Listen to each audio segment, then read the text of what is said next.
Angels! I am Valeria Maritza at Healing Through You. I am an infinite being of light, and so are you. Today, I want to talk to you about conflict. What is conflict, and what does this have to do with healing? Well, it has everything to do with healing. When we speak our truth, whether it's right or wrong, in the eyes of anyone, because there really isn't any right or wrong. It's just a point of view, a different point of view. When we speak something and we are encountered by conflict, by people not believing us or completely saying that we're wrong or invalidating us or making us feel as if that was just like not the right, like it has no value what we're saying, right? When we are encountered with this type of answers from whomever it is that we're giving our statements to, it's because deep inside we have a wound. And the wound can be two different things. Number one, it could be that we don't actually believe it 100% within our own bodies and souls that what we're saying is true. And number two, it can be that you had this as a wound, let's say as a child, and then you believed it to be true in terms of everything I say has no value, or everything I say is not true, or everything I say, I'm just saying it in a way to create conflict because this is what you learned as a child.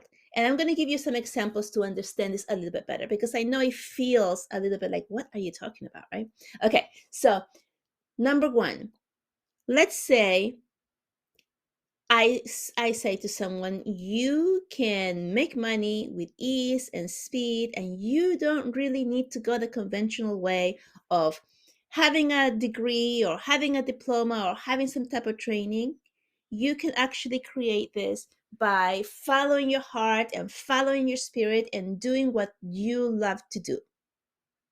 And many people will tell you that is wrong. Only a very, very, very few people can do that. Like the lucky ones, or the selected ones, or the ones that had an in somewhere, such as some type of musical genius who became famous overnight because they were spotted or they were lucky, right? But for the rest of us, the conventional world, no, we need to work hard in order to make money. So that's very controversial, right? So if I say that and I don't actually believe it deep inside of me, then I'm going to encounter a lot of people who, when they hear that statement, are going to lash out and give me all of the reasons that they know, which are true for them, of why I'm wrong. Right? And why is that? It's because I deeply inside of me don't believe it. And perhaps I don't believe it because I haven't walked that path, right? Maybe I have seen people do it and I believe it's for them, but I don't believe it's true for me. So for me to say that, yeah, you can do that, I'm actually holding myself back because I haven't done that, right? So deep inside me, I'm like, yeah, I believe this. I want to believe this. But yeah, really, is it really true for everyone? Can everyone or anyone really make it without all of these things that I'm saying? So it's kind of like I'm in conflict myself.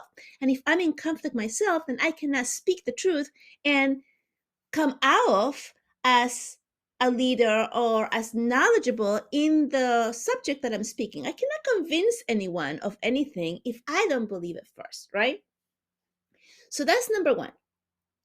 Because you see samples, you see many samples of people who have made it, right, in any type of industry, especially like the social media industry, where people just become, start writing a blog and then they're like famous for it, or they write one book and it becomes famous, like Harry Potter, right? So anything, you can see it, and you know that is true, right? Especially like for like musical geniuses, or musical people who are like really leaning into their gifts and going all for it, right? You don't need a university degree in music to write music and to sing, right? So you have to see it both ways. And if it's true for one person, then it's true for everyone. That's the law. And the reason that we tend to not believe that is because the ones who do follow their hearts and follow their leads and follow their intuitions, and they just do things without following the norm, they're few that you know about. It doesn't mean that it's just like a few that you can, oh, I'm going to make a search on this. Anything you want to do, just make a search on Google and you will find the answers. Okay. So if you want to, let's say, write a book, begin to look online how to write a book and be successful quickly or whatever, right? If you want to be a dancer, how people who made it in the dance business without the conventional way. Just, I don't know, make any subject that you want. Just do a Google search, searching for the gems, the people who made it. Make a search for the people who made it, the ones who did not follow the norm on whatever it is that you want to do. Because once you go looking for that evidence, you will find it.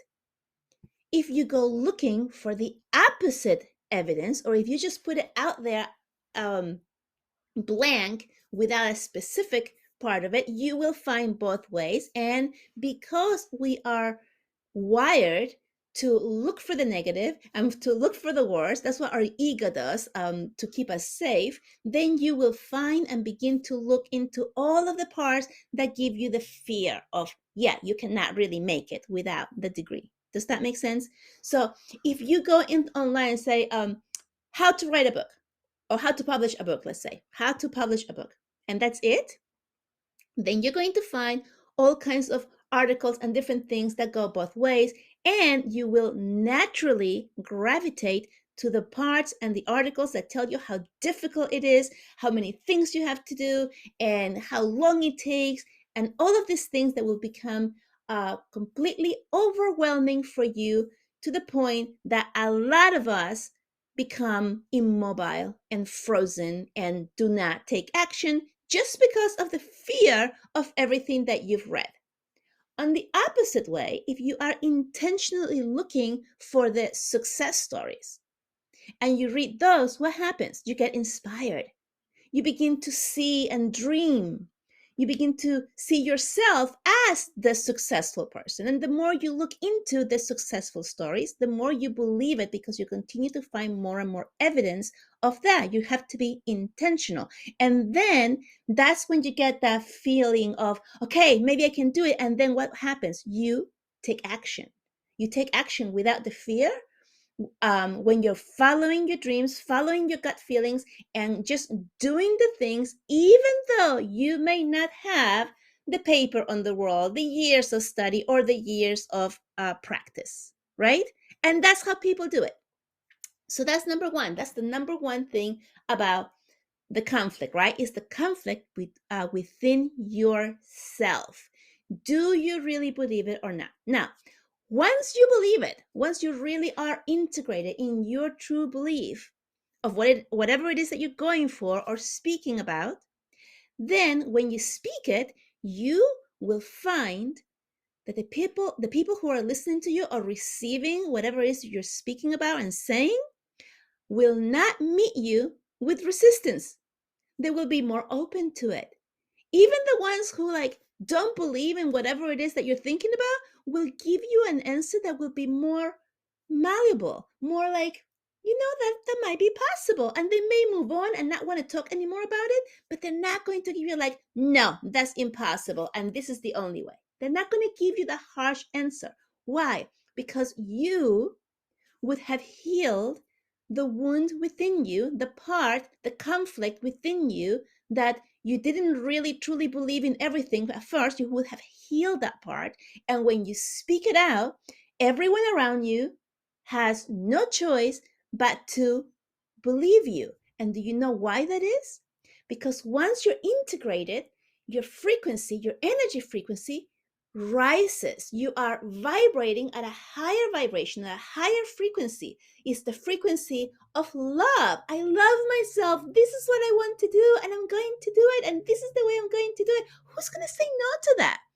It's really difficult to say no when to someone who is um, vibrating at this high frequency. And so this is why once you're there, once you're talking, once you're excited, when you're like completely integrated in what you're doing, then you don't see that conflict around you. Now, this also does not mean that those people disappeared, or that people are now all thinking like you. It doesn't mean that. It just means that you are attracting like-minded people, or people who are more open, people who are ready to hear more of what you have to say. And therefore the conflict just dissolves, right? And how does that happen? It did not happen by you convincing the person that was in front of you before. It is by changing you, the way that you show up. Does that make sense? Okay, so that was one way of healing. The second way of healing is the one about the childhood wound, right? And so hold on a second, guys. There are two beautiful little doves who are nesting. Just took a picture. um, right outside my window. They just came as I started this podcast, and they just sat, just like we're standing on the roof right outside my window, and it's the porch roof, so it's a little bit lower. And then they just sat down and they're just nestling and they're just looking at me. So it's just incredible, and I just had to take a picture. All right, sorry. Moving on. So the childhood wound. Let's say you were a child and you did something wrong. For example, you wanted to help your parents or whomever was taking care of you, and you cleaned the table from all the crumbs because you wanted to help. And instead, or the way you did it, it was by putting all the crumbs on the ground, right? Or on and the chairs, and just, that's how you cleaned it. So you got reprimanded by it. And you felt and believed at that moment that you didn't do anything. You didn't do it right, which you didn't, right? But you were trying to help and you didn't know any better. But you got reprimanded for it. Maybe you even got yelled at it. Maybe it became a big thing. Who knows? And your childhood soul got hurt. And what you learned in that moment was you didn't do it right. When you try to help, you don't do it right. And so people get mad. When you try to help, people get mad. So you get this, right? And then the next time you try to help with something else, different thing, something else happens in the same way in which you're doing wrong, and you are getting reprimanded by it, or yelled at, or screamed at. I'm not saying that this happens all the time with anyone. I'm just giving an example, right? It could be with friends at school, right? It could be like you're a kindergartner and you're trying to make friends and you're just learning to interact with other kids, and you're hitting them because you don't know the strength of your own body, and you're wanting to touch them, but instead you end up pushing them, and then the other kid gets hurt. And then what do you learn? I cannot get close to others because I hurt them. And then I get yelled at or I get in trouble. Do you see that? Right? So these are childhood wounds. And sometimes, well, lots of times, some of us go through something like this and then we repeat the pattern, right? It happens again and then it happens again. And then we begin to make our own decisions about this, and we begin to believe that there's something wrong with us. Like, I can't get close to them because I hurt them.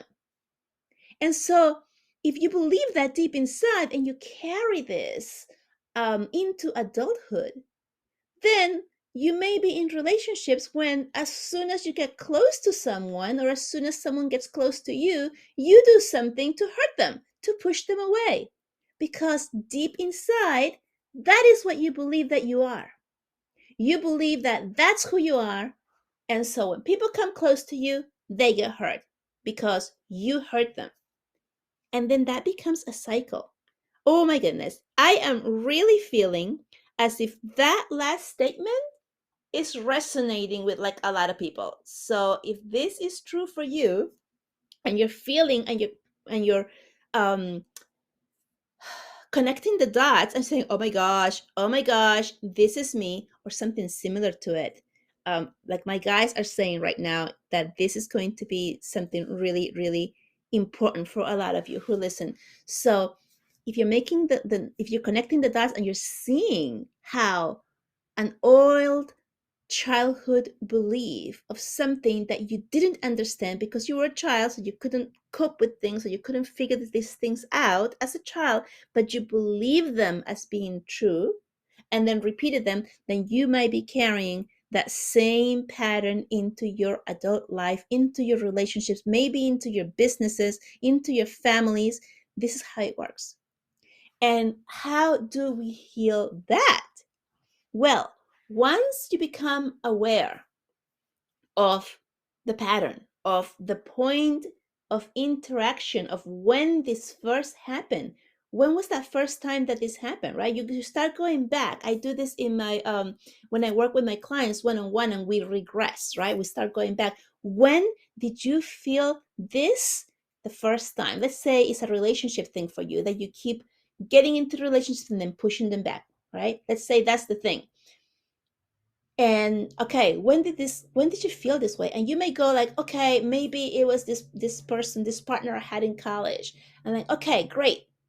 How about before that? When did you feel this way before college? Ooh, you know what? It was somebody in high school. Okay, can you go back even before? Did you have this feeling, not the fact that there's a relationship with a specific person, but like that feeling of I am not good to people when they're close to me, right? Is there somebody before that? Did you have that feeling before? Oh, you know what? That happened maybe in sixth grade. Okay, can you go back even further? So you keep going back further and further to see when you can pinpoint the first time that you had that feeling. And once you're able to pinpoint, oh my goodness, this happened when I was 4 years old, and I pushed my little brother, and they fell down the stairs and hurt, and they had a bloody nose, and you know they were okay. And it was like a shocking thing for me. And now I remember, right? And then you have that like aha moment. Then what you can do is you lean into it, you bring all of those feelings back out, and then you forgive yourself. You give yourself forgiveness for having taken this event, this belief, and carrying it over all of your life until now. And this is how you release it. You forgive yourself for it. You forgive yourself for having done something, or for having seen yourself that way when you really didn't know. And then you let it go. And that's how we heal. All right, guys, a lot of stuff. Let me just round up a little bit more about the frequency, right? Because we're talking about the frequency of what we attract. You attract people who are vibrating at a similar frequency as you.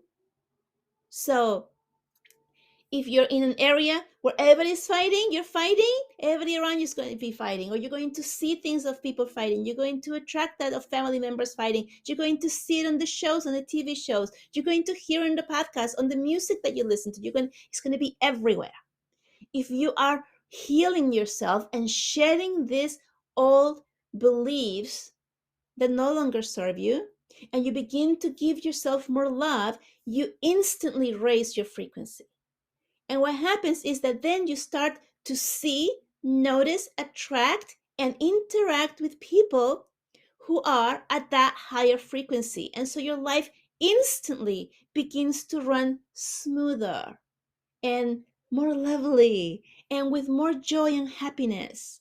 And the more that you do the work of healing these things, the more that you attract people who are at these higher frequencies. This is how we heal. And so if you have any type of conflict in your life, meditate, sit down, go within, be in a space where there's nothing that can bother you, just you and silence, and breathe. Focus on your breathing in and out so that you can be in the moment as you're breathing. And it is in that moment that the thoughts and memories will come to you, and you will get clarity. And once you have that clarity, then you can release them. All right, guys, let me know if you have any questions. Let me know how this worked out for you. The two beautiful doves are still nested here. They are so cute. They're staring at me. I know they're my spiritual guides. Thank you so much for being here with me. I love you so much, and I will see you next time. Happy May! Woohoo!